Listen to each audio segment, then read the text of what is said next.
We begin with the House of Commons Committee, which is studying accessible transportation for people with disabilities. It comes after the federal government announced a National Air Accessibility Summit to be held in May. Witnesses today delivered sharp words about their experiences traveling on airplanes. That includes one advocate who told the committee that accommodations are unreliable and sometimes pathetic. Enough is enough. As a blind person, I dread entering Canadian airspace. I never know whether the service I'm going to get for basic accommodation needs that are well known and easy to provide will be reliable or pathetic. The committee decided to review transportation accessibility after passengers spoke out about their experiences. One of those passengers is Ryan Lachance. Lachance says that he was dropped and injured while trying to exit an Air Canada flight. He's a stand-up comedian who has cerebral palsy and uses a motorized wheelchair. It took over an hour and a half to get Lachance off the flight, and the whole incident left him bedridden for 3 days.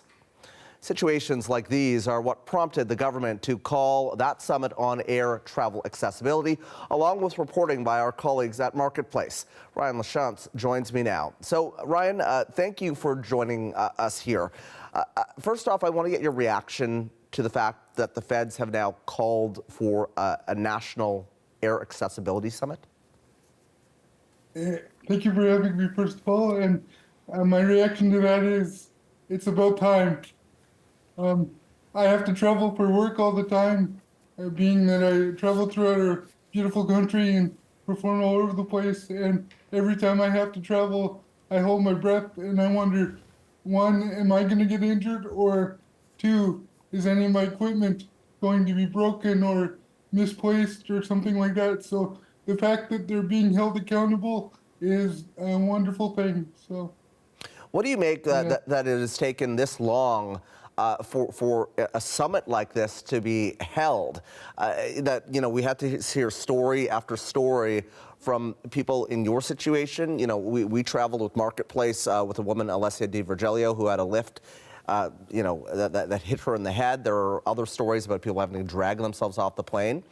Why do you think it's taken this so long, and what do you think about that? Honestly, I've had a disability my entire life. And what I've discovered is if you want things to change, it does take time, and it takes people to speak out like some of the stories that you just mentioned. And better late than never, and at least they're doing something now. I mean, it is frustrating as a person with a disability that's traveled throughout my whole entire life and always had the worries, but better late than never, I guess, is my response to that. Yeah, better late than ever. Have you traveled since your experience, being dropped, or have you not been on a plane since? Honestly, I haven't been on a plane since because I'm still waiting to see what happens and making sure that they are held accountable and all the proper procedures are put in place before I travel again. Because when I get dropped, it's not only me that suffers, but it's also my caregivers, because it requires them to do a lot more than they should have to do and things like that. So it's not just me that goes through this, it's a group of people with me as well. So, have you been invited to this summit in May? Not yet, but I'd like to be invited. And what would you tell government and folks from the airlines about what needs to be done? Obviously, some of these incidents are well documented. They're having this meeting, but what do you want to tell them directly? Just that it's sad that it's taken so many people to have to come out and complain about these things and potentially get injured or be injured or not be able to travel at all. We have a beautiful country, and everybody should be able to access our country no matter of their physical limitations.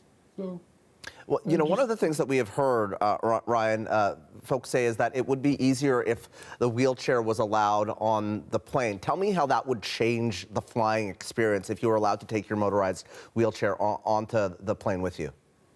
Well, it would completely change the experience because I feel safe and secure in my wheelchair, and it would, if they could set things up like they do with accessible vehicles, where we can just lock our wheelchairs in place, I'm sure most people in wheelchairs would prefer to be in their own chair than taking the risk of being dropped or being uncomfortable in a regular airplane seat, because they're very difficult to sit in when you have a physical disability. And also, it would make using the bathroom a lot easier and things like that as well. So. Yeah. If you are invited to this, really good idea. if you are invited to the summit in May, does it make you nervous about getting on a plane to travel to Ottawa? Yes, but it's worth it if it means that more people like myself, and the reason I spoke out in the first place wasn't to tell my story, but I know that there are hundreds, if not thousands of people that don't have a voice for this sort of thing, so someone had to do something about it, and that's why I agreed to speak out in the first place. So. And Ryan, we appreciate you coming on Canada Tonight to do that once again, and we will check in with you again soon. That is Ryan Lachance, an Air Canada passenger who was dropped while exiting an Air Canada flight. And we should note as well that we did speak to the Minister's Office for Transportation and also people with disabilities, and they said that they will come on the program later this week to discuss this issue.